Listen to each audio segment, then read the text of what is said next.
Ayun yung hotel na ko, oh. Doon ako naka-check-in. Overlooking. Tapos ngayon sa banda doon, sa dako doon, doon ako galing.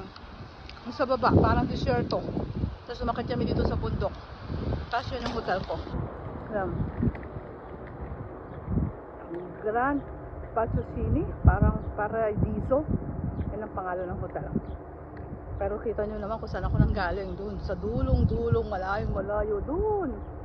Sa desierto, umakit kami sa bundok. So, nasa bundok tayo. Dito, oh. Yun yung kita. Ito yung view nakita doon sa aking hotel. Doon yung aking room.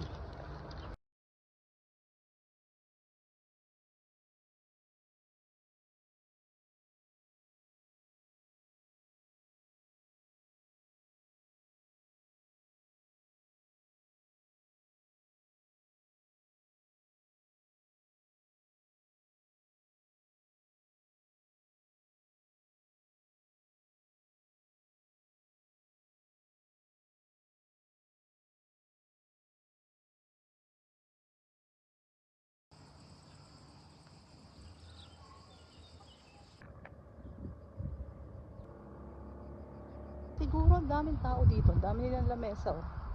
Ayun yung restaurant sarado. Kasi mayroon silang break pag ganitong oras. So, pero ang daming upuan, kita nyo. Ang daming upuan. At ayun, kitang-kita dito ang sanctuary ni Padre Pio.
Ito yung kanilang restaurant naman.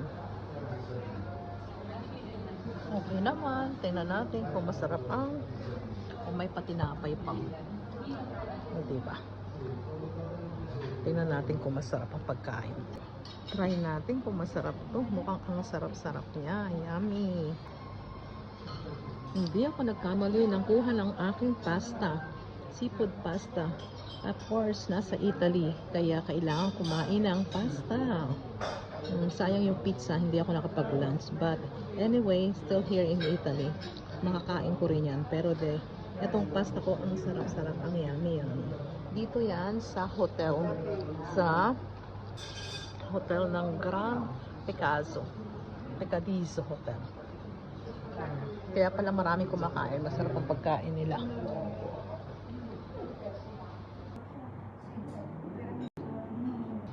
Meron silang tinapay, libre yan. Ito, akala ko mga ano to, pasta rin pala to. Akala mo may walis na nakalagay. Ayan, super yummy. Hindi ko kasi kayang kagatin yung hard ng bread. Pero masarap siya. Yummy. Kaya uubusin ko yan. Yummy. Spaghetti, seafood spaghetti.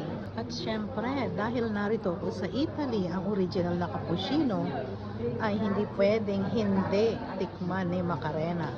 Halika, cappuccino tayo, kape tayo. Ayun din ang kanilang mga wine, no? Sayang di ako umiinom ng wine.